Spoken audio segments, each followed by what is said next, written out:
Yo, get my signal on the mic. So we getting signal from the mic, we good. Let me stop that. Alright. What's good, y'all? It's Sean Peter Blunt guy. Hey! And we back with another reaction video. So today, we're going to be reacting to a YouTuber that I follow a lot. Like I follow a lot of his videos. I've been following him for a while now. He's one of my favorite One Piece YouTubers, Joy Boy Theories. If you ever follow him, I really enjoy his theories, and I guess kind of his way of thinking, like how he comes up with his theories and his way of thinking of the story, because I feel as though me and him are like a lot in that sense. He's much better with the theories. I'm not. I don't want to compare myself with him because he really puts a lot into his theories. So, but kind of our way of thinking about the story, and I guess like the way we think about the story, the arcs, and like we our thought process is a lot different than a lot of One Piece fans. Like sometimes some people take things, that their interpretation of certain things. There's usually like a general interpretation of things where most One Piece fans agree with that's that way, like that interpretation. But me and like he usually has a different interpretation, and me a lot of time I'm like not saying me and his interpretation is always the same, but we always have a vastly different interpretation than the general consensus. And a lot of time I do agree with him. A lot of time he give me ideas for specific theories that I come up with. So yeah, so we're gonna be looking at Joy Boy Theories, his take on the previous chapter 1028. What was it? The Tower. Yeah. So I wanna start doing these reactions to like other people's reactions to these chapters, because it's just I just like to get a different perspective. Sometimes it makes me think like, oh, okay, I like his perspective. I kind of feel as though his perspective is a lot more rational than mine, maybe. Or even if I don't, I just like to be able to compare different perspectives. You know what I'm saying? So, yeah, so we're gonna get into his video. Let's get there. So, all right. So, Joy Boy Theories, the title of this video is "I Was Blown Away." One Piece chapter 1029 first reactions. That's the title. And his video, the link to his video will be in the description box. So make sure if you like it, go show his channel some love and give him a like, maybe a subscribe, maybe go check out his videos. He got a lot of content. He been doing One Piece content for years, so he's way further ahead than I am. But yeah, let's get into it.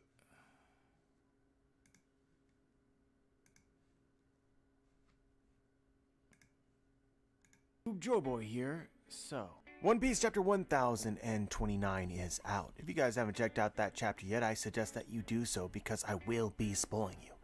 But now that you have, let's begin. I'm going to be absolutely honest with you guys. Beforehand, I never thought that I would be this hyped for this chapter. Basically, what took place in this chapter, I knew was going to happen for the most part, and internally, in my mind, I thought, you know what, it's gonna be okay. Maybe even good, right? But not just like, wow. That was not my experience. This chapter for me was certified wow. But let's start at the beginning. The beginning of the chapter focused on Queen and Sanji. And once again, classic Oda humor.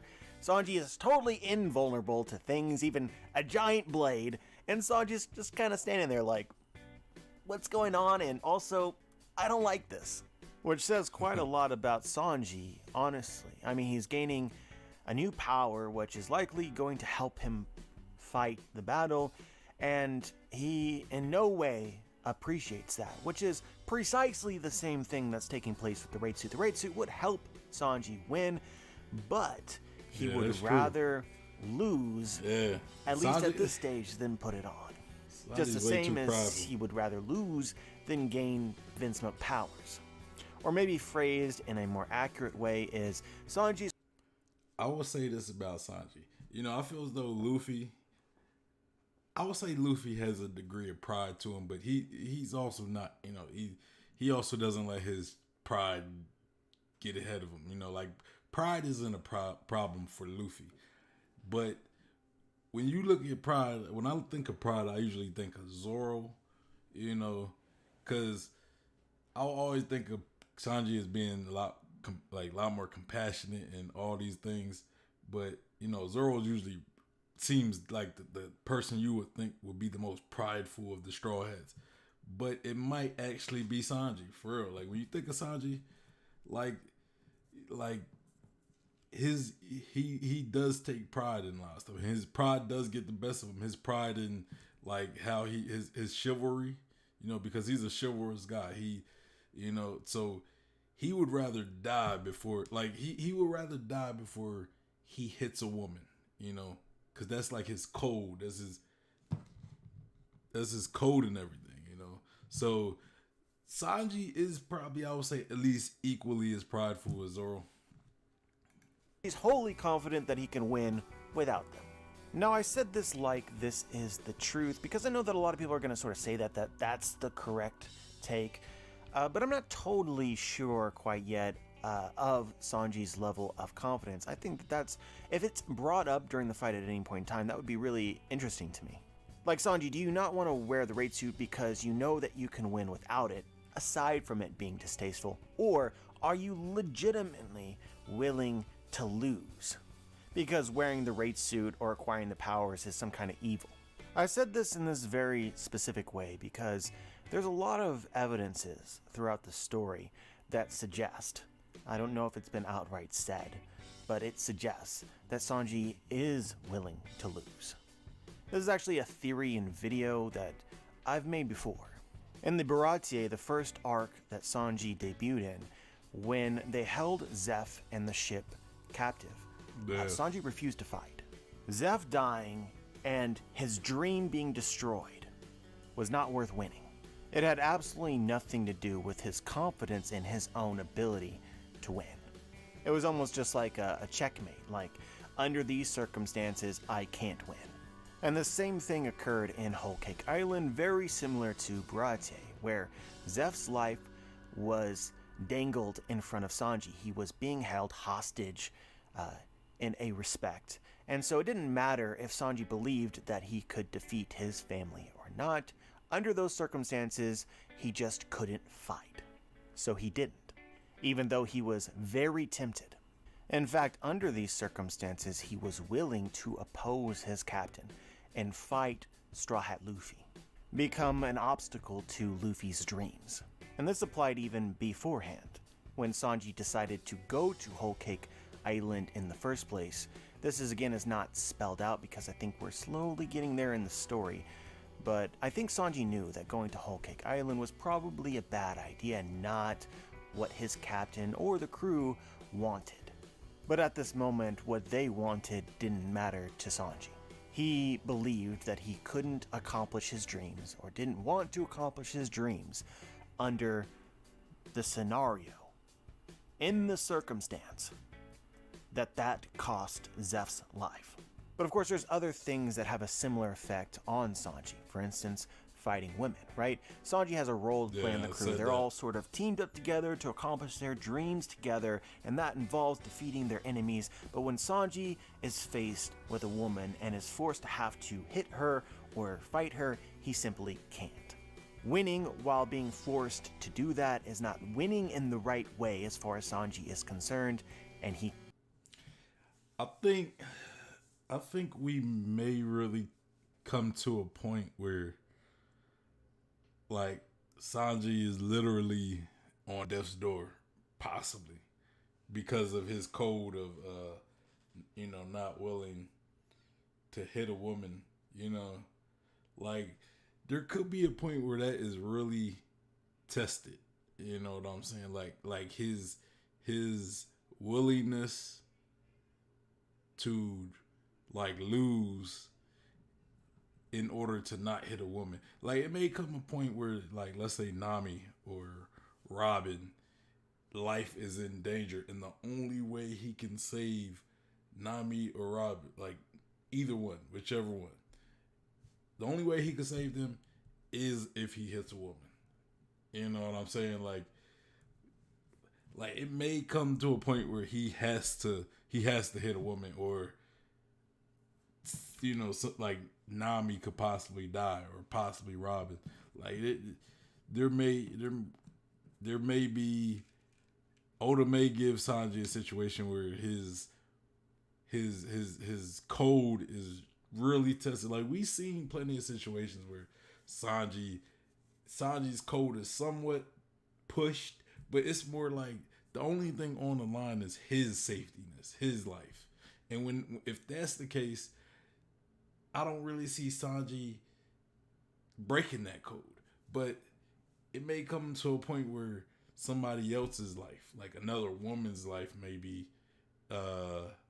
tested, or even Zeph's life. I don't know. Some could be. See, I don't know if he'd be willing to hit a woman for like Zeph or Luffy or Zoro, but for Nami or Robin, or even his sister. Let's say his sister, Reiju. Let's say Reiju. Reiju, he might have to hit somebody he might have to hit a woman in order to save his sister Reiju. He chooses not to, or literally can't. So again, I'll try to word this in a very particular way. Under these circumstances, Sanji's own dreams, such as finding the All Blue, as well as the dreams of his crewmates, which he also cares for, they don't matter or matter less. Sanji is willing to fail, and willing to become an obstacle to both himself and the crew when he doesn't feel as though he can win the right way as he sees it. So if Zeph's life is on the line, Sanji won't fight. Even further than this, if Zeph's dreams are on the line, then Sanji won't fight. And in Baratie, this was sort of explained to be the Baratie. The Baratie was Zeph's dream. And Sanji got mad at Luffy for destroying it in order to win. If a woman's life is on the line and Sanji can't save them, probably he will fail. If Sanji is forced to hit a woman, Sanji will fail. If Sanji has to use his hands in order to win, then he won't, and he'll fail. And so very low-key in the story right now, the raid suit has become another one of these objects, for lack of a better word. If Sanji is forced... But hold on. There was one time where Sanji did kind of go against that ego, that pride that I can remember. At least there might have been multiple times, but at least one time I could admit, and it's not like one of his big codes like hitting a woman. Like I think that's going to take a lot for him to go against that code. But like if you remember on the train to Ennis Lobby from the C train, right? He fought the noodle guy. I forgot the noodle guy's name. He was like one of the CP agents, not CP9 agents, but he was like maybe like CP8 or CP7. I don't know. And he was like the chef of the train. Maybe he wasn't even an agent. He might have just been the chef, but he was the noodle guy. And Sanji normally doesn't fight with his hands. It's like, it's like his ego. Like he doesn't allow himself to fight with he uses his hands to cook, not to fight. So, but he used his hands, and he not only did he use his hands, he used a blade, he used a knife, which even more he felt as though he had to go to even lower a lower level, a lower point, because now he's comparing himself to Zoro because he's using the knife, he's using the blade, so he's comparing himself with Zoro, which kind of disgusts him even more. So, but that's the one time I do remember Sanji actually kind of going against something which is part of his code or whatever, To wear the raid suit to win, he will probably fail, be unable to do it.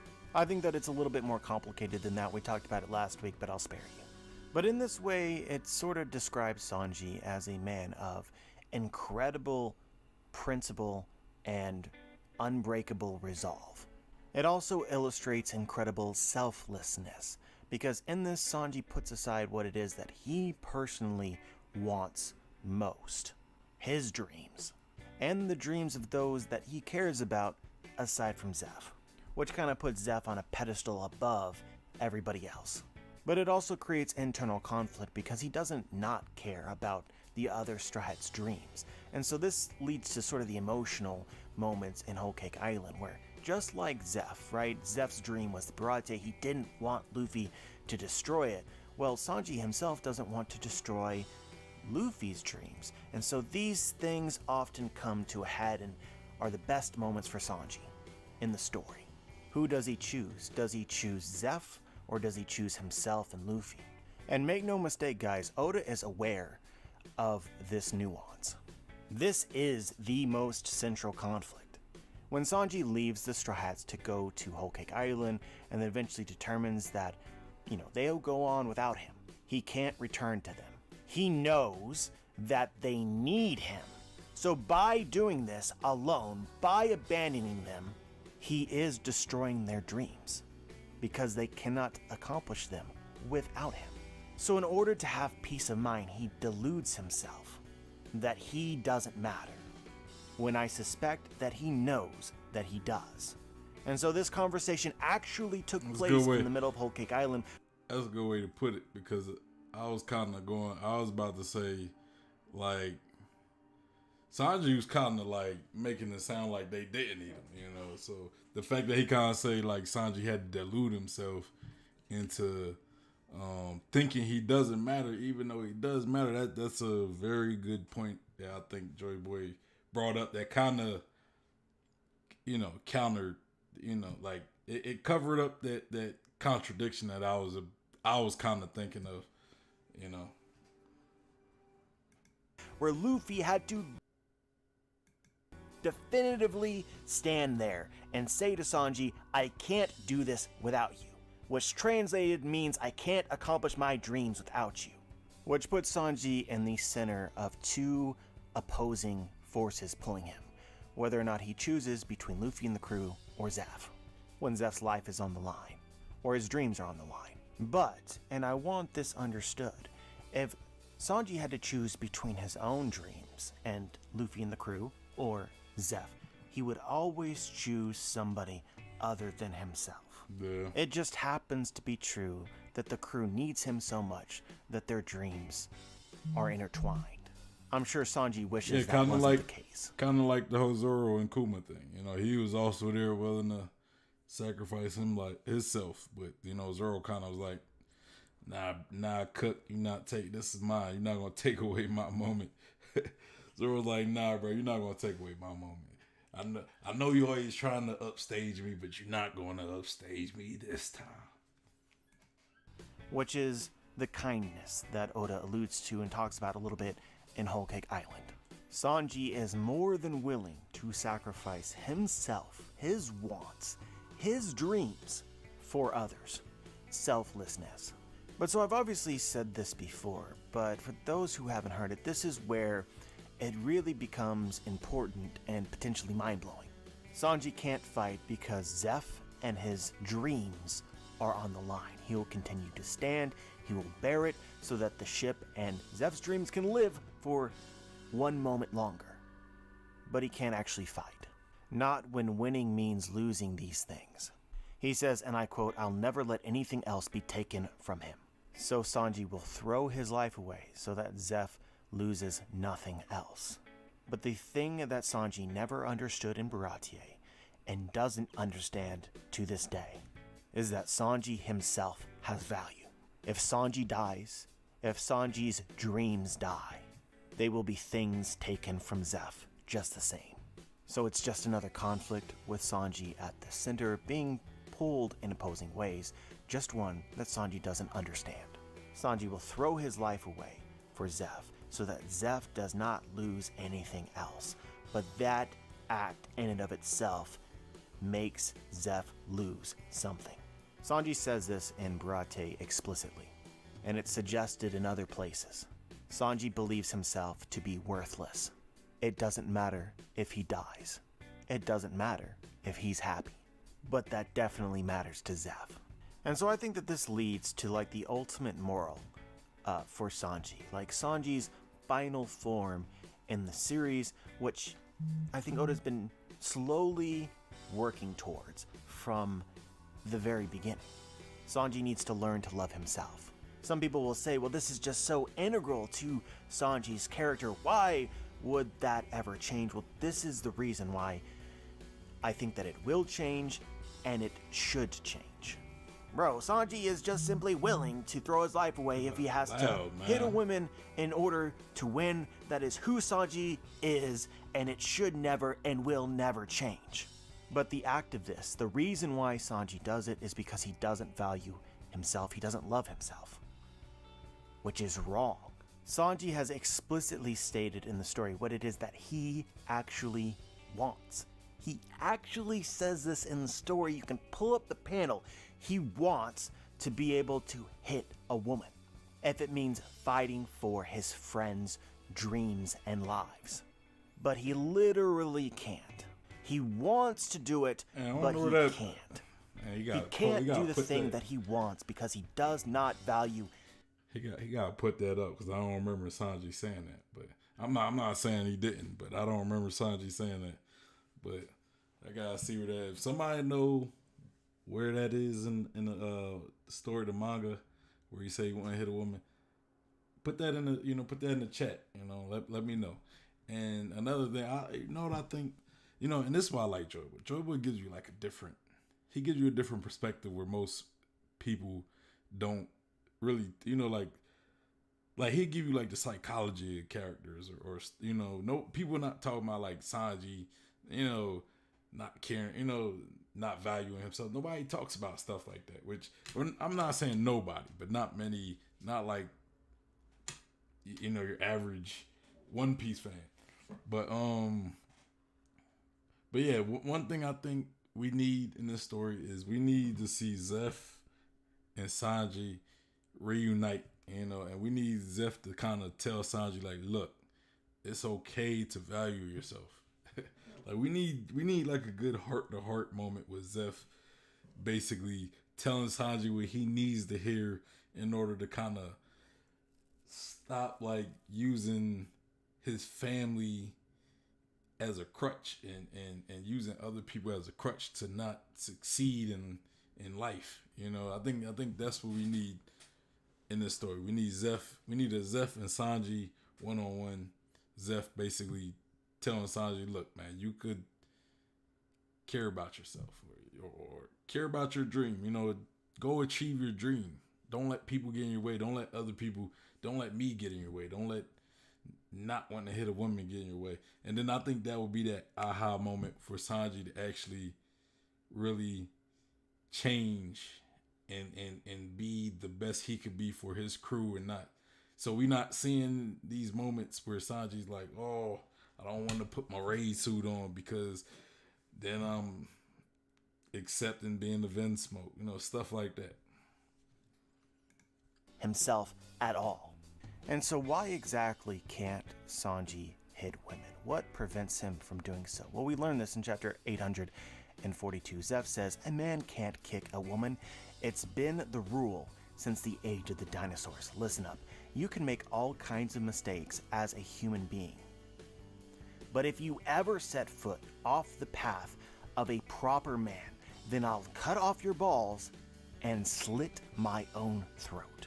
If Sanji ever hits a woman, he believes that he will kill Zeph and take something from him. And he puts Zeph above everyone else, or at least did. So I hope that this is absurdly clear, that the reason why Sanji does things is not because he wants to do them. It's because he thinks that the people that he loves would want that. And this is directly confronted in the Baratie, as Sanji was willing to throw his life away in front of Zeph in order to save Zeph's life and the Baratie. Luffy stepped in the middle of the fight and destroyed the ship. This is their conversation. Sanji says, "Are you crazy, you crap kid? Don't you realize why I've slaved away all this time on this ship?" And Luffy says, "But if I sink it, they've got no prize." There's a panel of Zeph smiling. Sanji says, "My enormous debt and the way I feel about this ship, you could never understand." And Luffy shoves away Sanji's arm. "So you're gonna die for this ship? That's stupid." Luffy grabs him by the collar. "Getting killed is no way to repay your debt. He didn't save your life so that you could throw it away. Only a coward would do that." The moral of the story is that Sanji needs to value his own wants and needs. And this was somewhat progressed at the end of the Baratie as Sanji finally decided to leave. He never wanted to really be on that ship, but he did that. He worked to repay his debt on the ship for Zeph, while restraining his own wants. So leaving was a big step for him, choosing himself over his debt. And so since then, the stakes have been upped. Sanji has to consider whether to choose himself over Zeph's life. And I believe the natural progress of the story for Sanji's character should be to choose himself. Because Sanji has been choosing to act in a way in which he thinks that Zeph wants, not actually what Zeph wants. This is very consistent in the story and almost verbatim spelled out in the Baratie. Sanji doesn't understand what Zeph wants, because Zeph would want Sanji to choose himself. Sanji just can't believe that because he views himself as worthless. And so in this arc in Wano, we've taken a small step in that direction when Sanji asked Robin for help when fighting Black Maria. I'm not going to go into the details of it, but that was a significant moment. Yeah, but I don't think that that's the final form. And so I understand that I went on for a very long time and talked very specifically and repeated myself in some instances, which really bothers some people. But anytime I talk about this, there are still people who take it the wrong way. So I mean, I'm just being quite frank with you. It seems very definitive to me. It's obviously a theory, and a theory can be and often is wrong. But some people act like saying this is like killing your firstborn child. Relax. If Zeph was watching in Enies lobby Sanji fight Khalifa, and Sanji couldn't hit Khalifa and Khalifa was killing Sanji, what would Zeph want? Because remember, Sanji explicitly states that he wants to kick a woman. And you can see in that fight that he tries very hard to do it. He just can't. What's stopping him is what Zeph wants. So now the question is, what does Zeph want? Zeph would want Sanji to fight. Because probably what Zeph wants more than anything is for Sanji to be happy and accomplish his dreams. Zeph would be okay with Sanji kicking a woman, because what Zeph said wasn't to be taken so literally, but Sanji did. Likely if Zeph were actually there watching the fight and Sanji couldn't kick woman and there was literally no other option other than death. Zeph would be like, kick her, you idiot. But conveniently, Zeph has never been there when this particular thing has come up. So he cannot clarify his rule.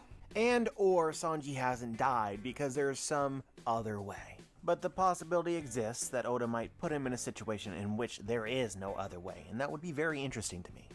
And so obviously we're talking a lot about a thing that is not relevant to this chapter, right? What, JB's gone off on a tangent about Sanji can't kick women. Spent the whole video talking about it. That's not even in the chapter. This is important context to understand the raid suit and Sanji's thoughts about Germa. I think this understanding helps you understand.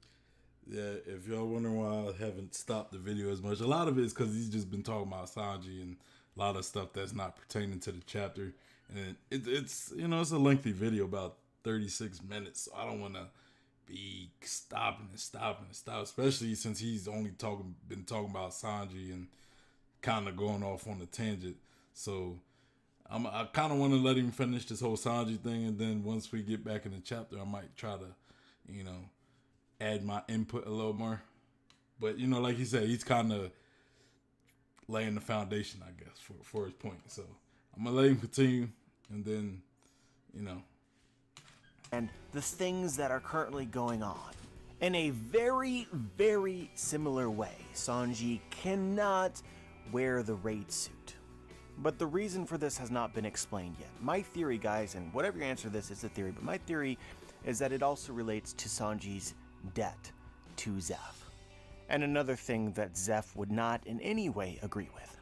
I think that Sanji might believe accepting the raid suit, which would definitively make him a Vinsmoke in the eyes of the world, because being Germa, that raid suit has Germa connotations, so by wearing it, they recognize he's not Sanji, he's Vinsmoke Sanji.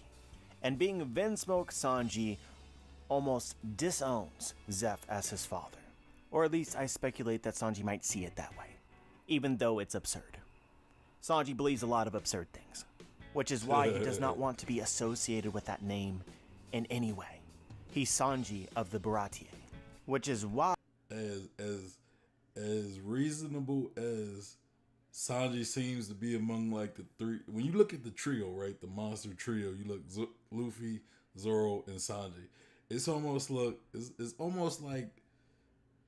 you look at Luffy being 1, Zoro being 2, Sanji being 3. So it's like, the further you go from 1, the more reasonable the character is, but there's still all three of them have a degree of unreasonableness to him.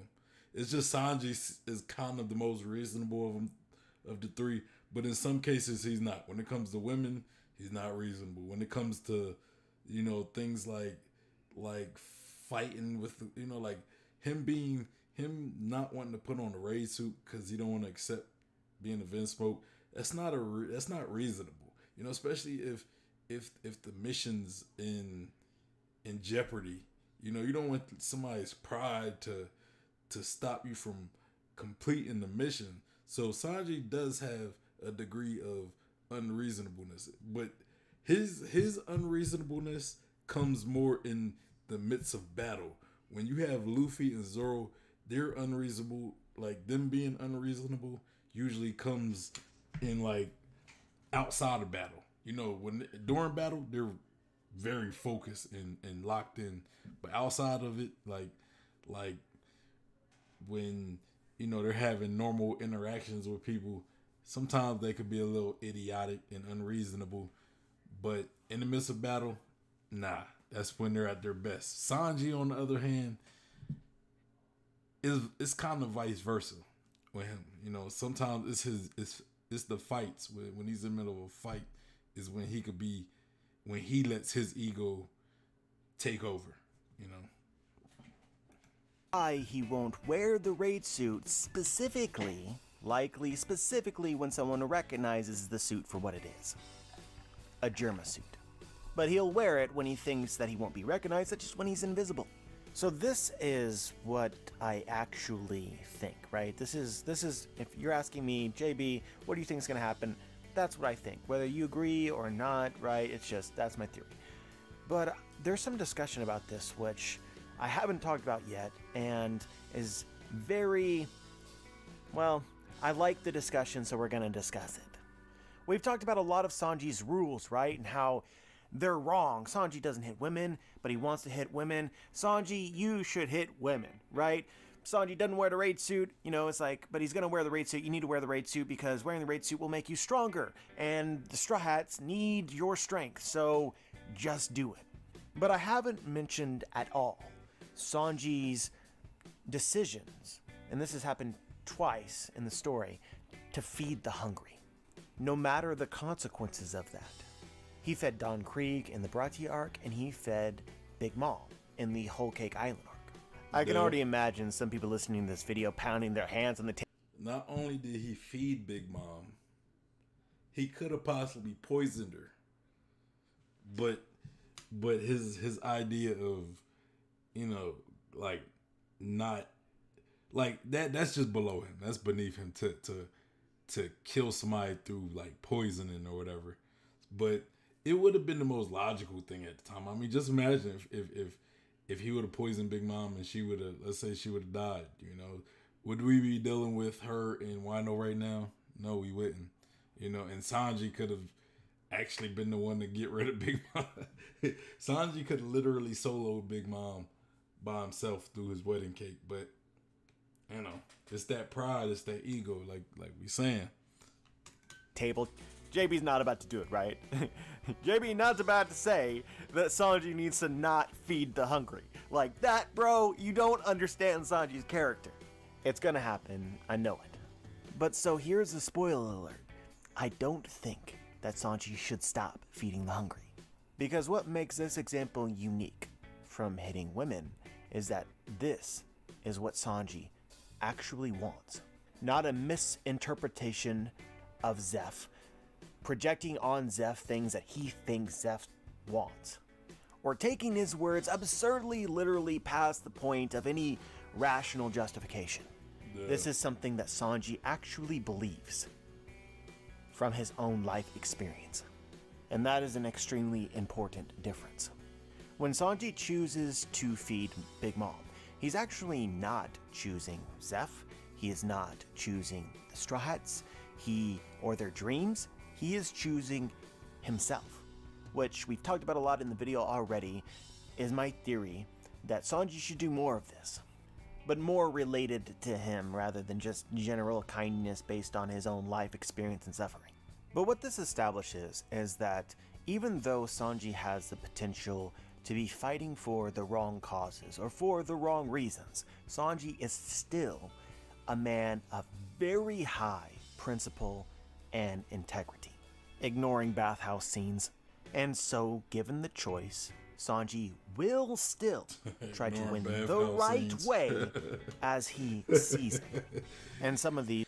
My man Joy Boy called out Sanji ignoring bathhouse scenes, or like the mermaid scenes, or like, you know, when he Fishman Island and he almost died from blood loss, or or the brothel scene when they get to Wano. These will never change for sure, and I speculate that feeding the hungry is one of them.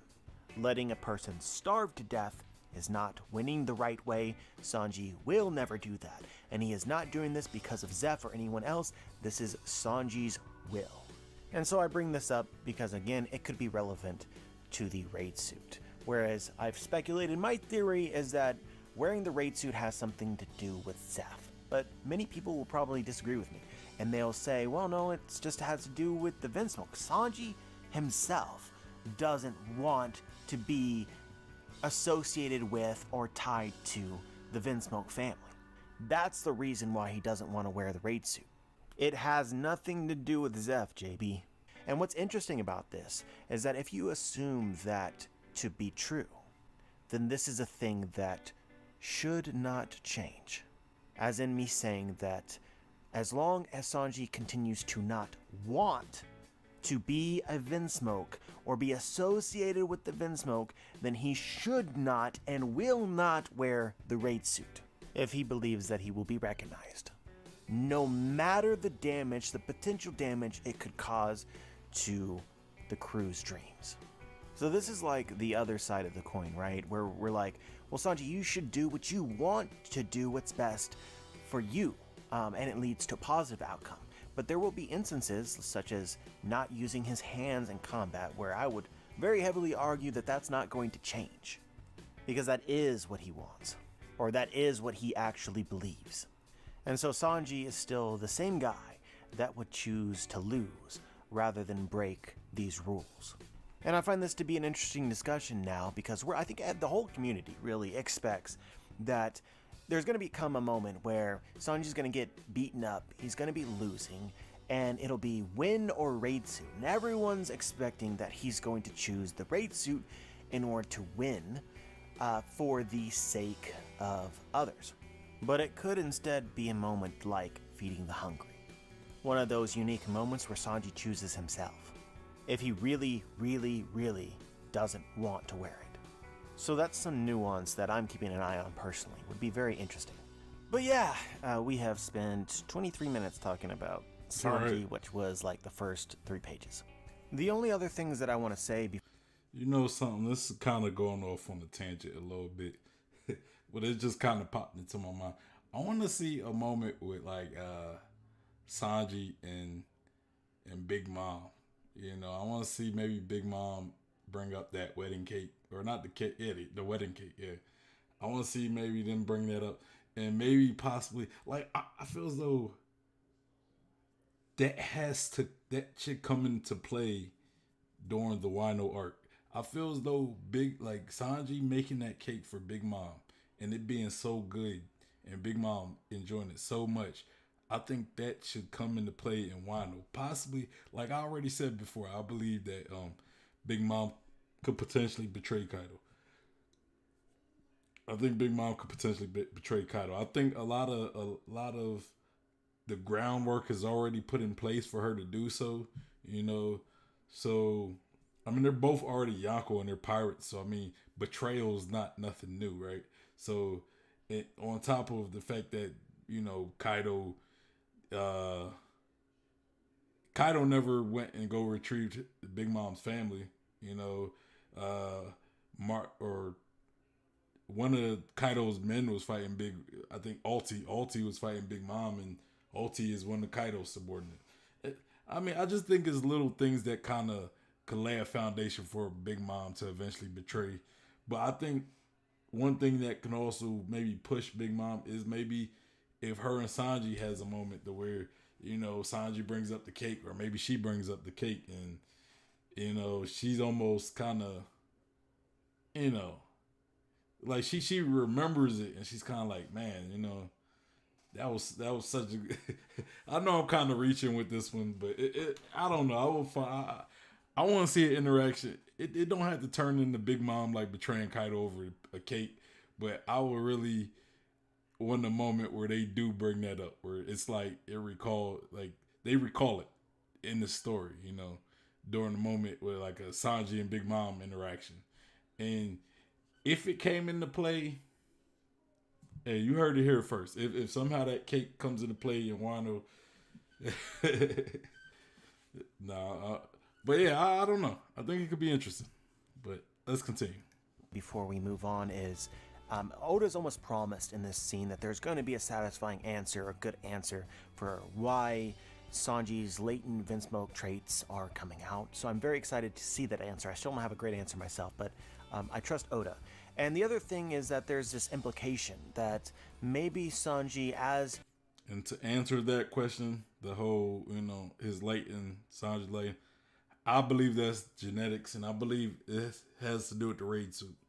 I believe the first time he put the raid suit on, it might have awoken that part of his DNA. But again, that's just my theories on that. He transforms, he will lose his emotions like his brothers, which is an interesting question I had not considered until this chapter. My knee-jerk reaction is, of course Sanji isn't going to lose his emotions, that's ridiculous. But if it happened, and there's ways out of this if Oda wanted to take them, if it happened, it'd be an interesting moment in the story. And it'll also have interesting implications for his brothers and sister. Because if Sanji loses his emotions, he will get them back, which means that it's possible for his siblings. But I'm not predicting that, I'm just saying in the realm of possibility. Let's talk about Hawkins. Bro, I brought up that point during my reaction as well, or during my discussion, like about Sanji possibly. I don't want to say he'll completely lose his emotions, or even if he does, it would be like a temporary thing. I don't think it'd be like a permanent, like him just being cold-hearted forever. But I do feel like it may impact his personality to some degree, maybe. Even if it's a temporary impact, it could be just like maybe he just is cold-hearted for a brief second, and then he gets a hold of it. Maybe he goes on a rampage and he gets to Nami, right? He gets to Nami. He's about to hurt Nami, but it's like, he don't. It's like his normal self fights that urge to hurt his comrade, who also being a woman would be another add-on to that. And Killer, and I don't think that this discussion is going to be quite as long. I thought that it was really fitting to juxtapose Killer and Hawkins with Sanji at the beginning of the chapter, because a lot of Killer's story beats in this chapter are reflective or reminiscent of Sanji's. Killer can't win the fight because to kill Hawkins is to kill Kid. See, I told you all this discussion about Sanji would pay off. And this is what a lot of people want for Sanji, really want for Oda, is the way that Killer wins is just by being clever, right? He doesn't break his role. He doesn't kill Kid in order to defeat his opponent. He finds a way around it somehow, which is typically how Sanji stories go. Some way, somehow, sometimes more justified, sometimes less. And it's really in these little details why I love this so much, and I didn't predict it beforehand. For instance, guys, the theory that Killer would attack Hawkins' arm, the one that Kid was missing, that was speculated. A lot of people believed that, myself included, so that was just straight up called. But in how Oda decided to write it, I really, really, really got the sense of just how smart Killer was. There was an intensity behind the whole scenes. It's in these little things that really brought this moment. It hit me, and I was totally expecting it. But to go back to the comparison with Sanji, when you read the chapter, with this in mind, it's almost like straight up explicit. Killer says, "Release, Kid. You could have my life if that's what it takes." And Hawkins says that bastard is apparently facing Big Mom now. I bet he sees this as a chance to finally supplant an emperor. He sure dreams big. Stop getting in his way. You can always cut me down with those scythes if you're sick of me. All of this is just like Sanji. And it's in that realization that it's just like, whoa. And a lot of people might have forgotten this, but this was a theory a while ago that Killer was a Vinsmoke. And this, in a way, do remember that, reignites it a little bit for me. I obviously have that theory that the Vinsmoke family by nature is kindness and all this thing. And so, Sanji sort of... Bro, I remember that theory that Killer was a Vinsmoke. Or that him and Sanji were siblings or something like that. I think this was before the whole actually we learned of the Vinsmoke family. I think that theory was around where it was kind of like Killer maybe Sanji's brother or something, or father or something. Maybe not father, but possibly they're brothers. But yeah.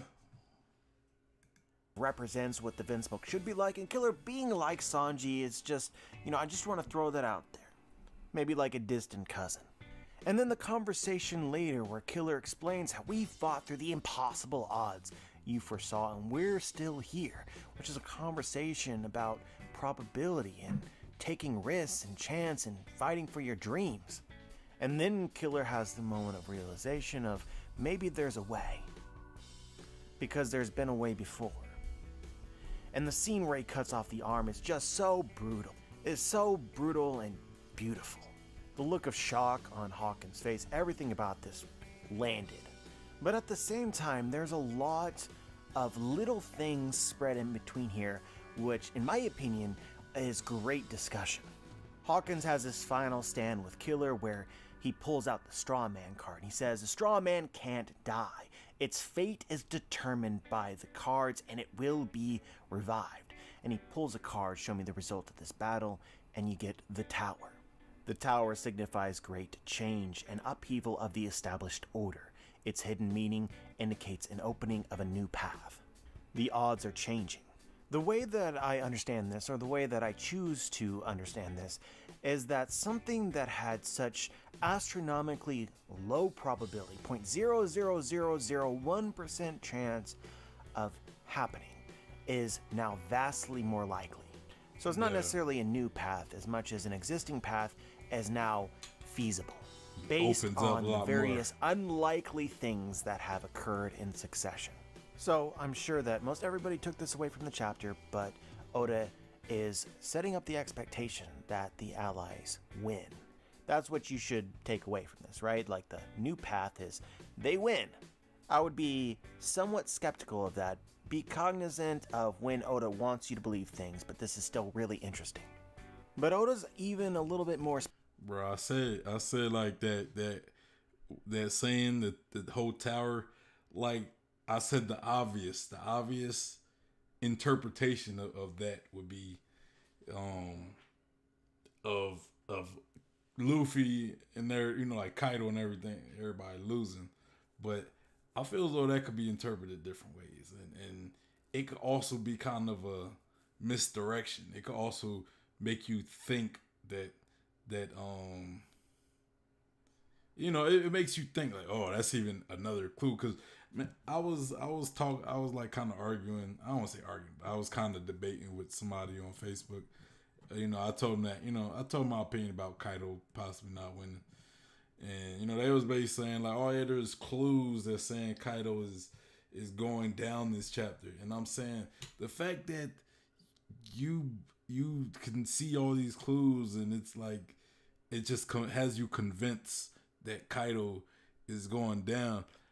I think that's what Oda wants people to believe. People, like what better way to throw a curve than to have people believing in something, believing that it's like almost fated for Kaido to lose, and then throw you a curveball and Kaido doesn't lose. At least not this arc. At least, I'm not saying he never loses, but or even if he does lose, that doesn't mean he goes down for sure.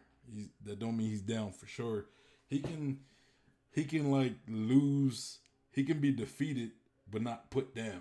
Like he could be defeated and then, like I've said before, I don't know if I'll see Kaido running away, but he could, he could retreat.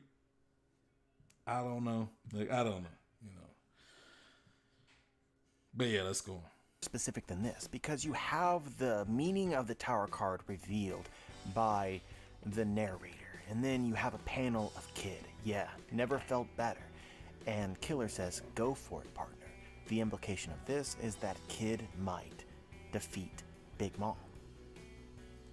My thoughts on this, guys, is obviously be careful about the expectations that Oda creates, right? Now he is telling you to believe that they are going to defeat Big Mom. My theory has been that they don't, and that is still the case. I think that Big Mom, somewhere in the middle of here, is going to have a hunger attack or something crazy is going to happen to Big Mom, because I literally believe that under normal circumstances, they cannot defeat her, which is also kind of suggested by the chapter, but it's an interesting discussion nonetheless. Either way, Kid needs his moment, and this is something that Oda is setting up in a way that really makes sense to me, where you have his scene in the middle, which we haven't talked about, where Law's basically like, pull your weight, bro, and he's like, I don't know what's going on, but my head hurts. And you know that Hawkins is bashing his head, and that's what's going on, but Oda has to, at some point in time, give Kid a moment, a huge moment. He has to do something of significance, And as his opponent is Big Mom, it has to be, I think, in this fight. So even if he doesn't win, I'm waiting with bated breath to see what that moment is, because I believe it will happen. Kid fans will have a moment to rejoice. Yeah, Kid I believe needs a that moment, with my heart. man. Kid But definitely there's needs a more, moment. man. Kid says this: I finally got an opportunity to take down an emperor. If I died like this, my life as a pirate would be a joke. And this is so interesting to me because I've read up on the history of the pirate captain, William Kidd, who Eustace Kidd's name is based on. And William Kidd, by historians, is considered to be a joke pirate. A pirate who was never really a pirate, who essentially failed in everything that he ever tried to do, and his legacy is a sham. The biggest joke is that Captain Kidd is remembered as a great pirate. So having this line in the chapter from Kidd about this, it's almost like Oda's taking this personally. Like, no, my kid is gonna be truly worthy of the legacy that he will eventually earn. I mean, Eustace Kid is kind of sounds like Useless Kid if you think if you think about it. It kind of sounds like Useless Kid. So I mean, older bro, you naming them, earn. That's how I read that. Another line which stuck out to me as worthy of discussion. Hawkins says, "To think you actually ate a smile fruit. You really have the worst luck, Killer." Guys, luck is important to the story of One Piece. It's a concept that Oda plays with. And the same thing is true, especially when you start getting into probability, right? So Hawkins sees this various, he draws a card and there's a certain probability of thing. And so if the thing is more than 50% likely, right, then that is the likely thing to occur, right? But when the 1% thing happens, it's improbable. So when someone is like destined to win a fight like Kaido, and there's like a 1% chance that he loses, and he does lose, he's unlucky. And Hawkins is essentially saying here that there's like inherent luck, I guess, to people, that some people just possess luck almost like a trait. Yeah, Or Luffy. maybe that's just their fate. And it also cements to me that the fact that Luffy is gonna become the Pirate King and save the world and yada yada yada is in large part because he got lucky. All the stars aligned. Which is a thing which really resonates with me because that's what life is all about. As good as you are at something, as competent, as hard as you work, luck is always a factor. And in a way, I guess it hypes me up about both Killer and Kid, that they're still here despite their abysmal luck. If they had Luffy-like luck, then we might see them, and the story might see them, people in the One Piece world might see them in a totally different light. In another universe, maybe Kid becomes the king of the pirates. He had that ability, but lacked the luck. And guys, saying it in this way almost makes me want to become a Kid stan. Like straight up, makes me want to become a Kid fan because man just didn't get any breaks. Yeah. He's earned it the whole way. And the last thing that I want to draw your attention to is a theory that was shared with me by Revujo, who makes the artwork, which you should check out.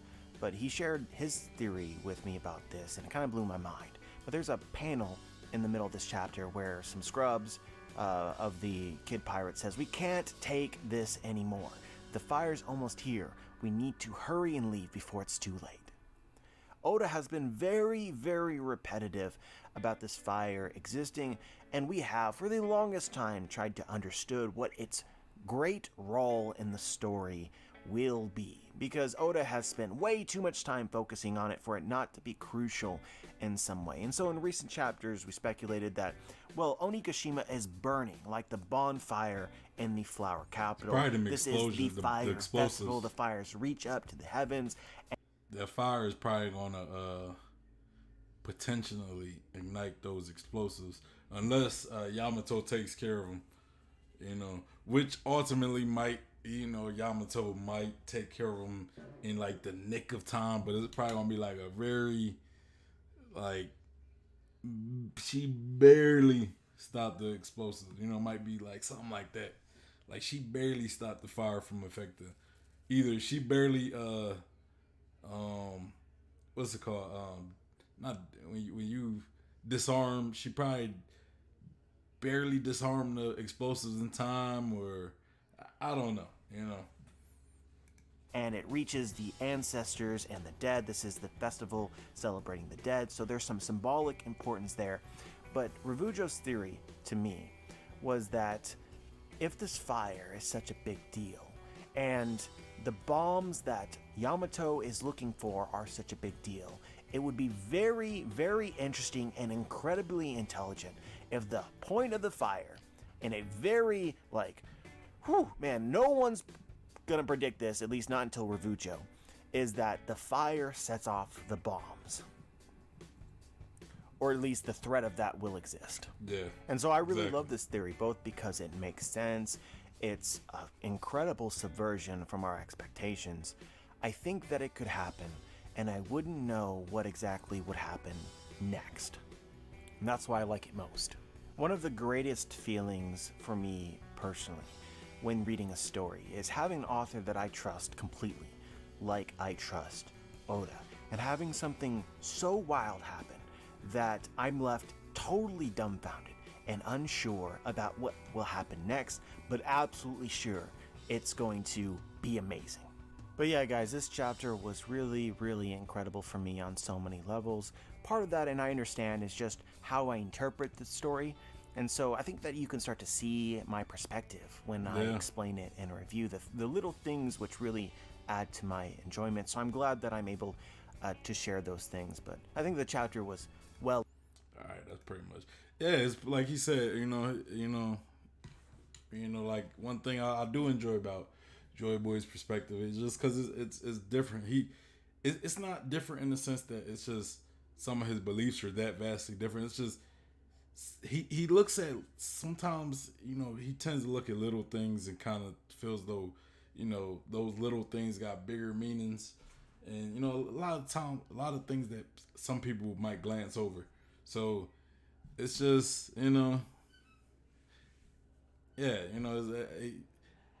it's hard to explain, but yeah, I really enjoy his perspective. I really enjoy listening to his theories, even if they're not always 100% right, or if they're not right at all, whatever.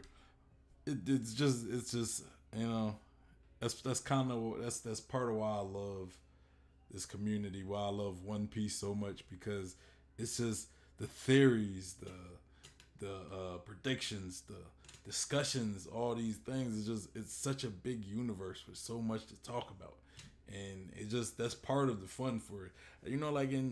Like there's like some people who they like to, I guess, like kind of try to kill that fun. Like you hear people say, "Oh, the theory, me." It's like, bro, that's part of what makes this community so great. The fact that people have these theories, even the outlandish theories.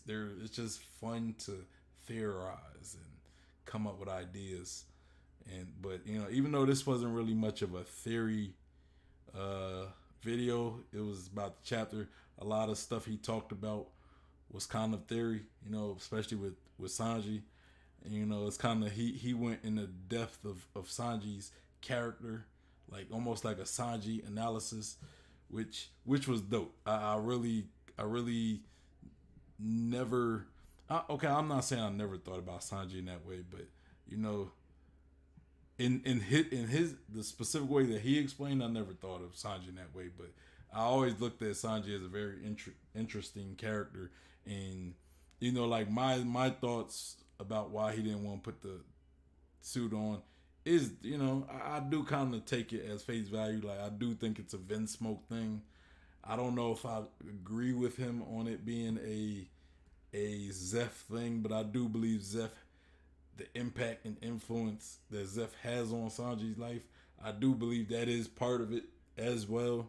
I just don't think it's like he's just, like contemplate. He's thinking about Zeph of why he doesn't want to wear the raid suit. I truly do believe that it's that he doesn't want to wear the raid suit because he doesn't want to be like his family. He doesn't want to be associated with his family. And I think there's going to come a point where he's going to have to accept that association. He's going to have to accept being a Vinsmoke, and I like I said before, I would really like to see maybe a another encounter with Sanji and Zeph, where where Zeph kind of has a heart to heart with Sanji and says, "Look, you know, it's okay to accept yourself. It's okay to be selfish sometimes. Do for you. Do go after what you want. If you want if you feel as though if you want to live and in order to continue living you have to hit a woman, then you just have to do that. If you feel as though you need to hit a woman to protect your family or your crew, then do that. You know, don't don't don't let other people stop you from doing what you want to do. And when I say don't let other people, I mean more so don't let the don't let, I guess, the fear of losing or like losing other people or disappointing them prevent you from doing what you want to do. So I mean, I like I said, that'd be a good moment. I think for Sanji, I think as far that would be the cherry on top of Sanji's character development. Because I think that would be the moment where Sanji becomes who he needs to become. You know, and even though I love Sanji's character, I love the conflicts that he faced within. Like the wanting to win a fight but not wanting to hit a woman or some.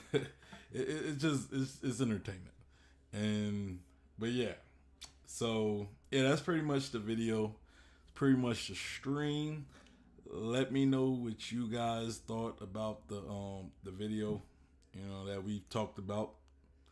Give me your thoughts on, some of the points that Joy Boy has discussed or that I've discussed. If you like the stream, give your boy a big old like. If you like Joy Boy stream or video as well, give him a like. Make sure you subscribe.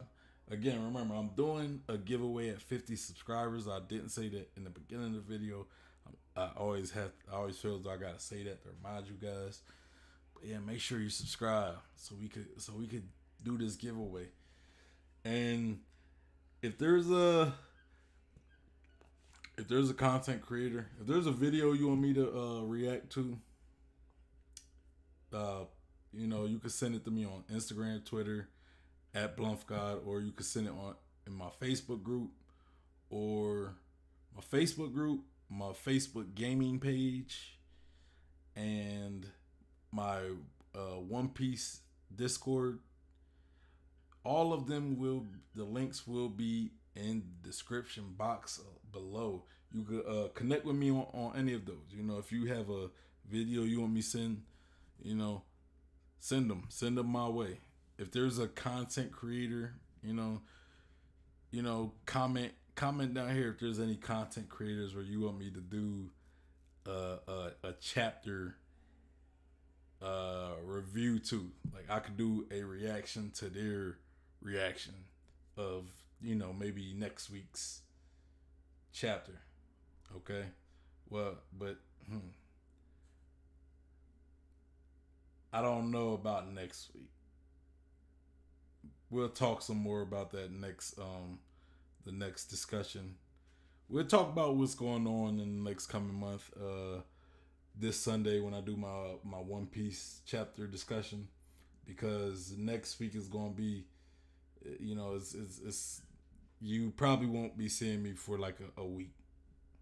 Like this Sunday, the chapter discussion might be my last video for at least 1 or 2 weeks. So at least a week. Yeah. Yeah, about a week or two. So yeah, I'm sorry about it. More information will be coming. But anyway, it's your boy Sean P. the BlumpGod. Hey, thank you for joining, and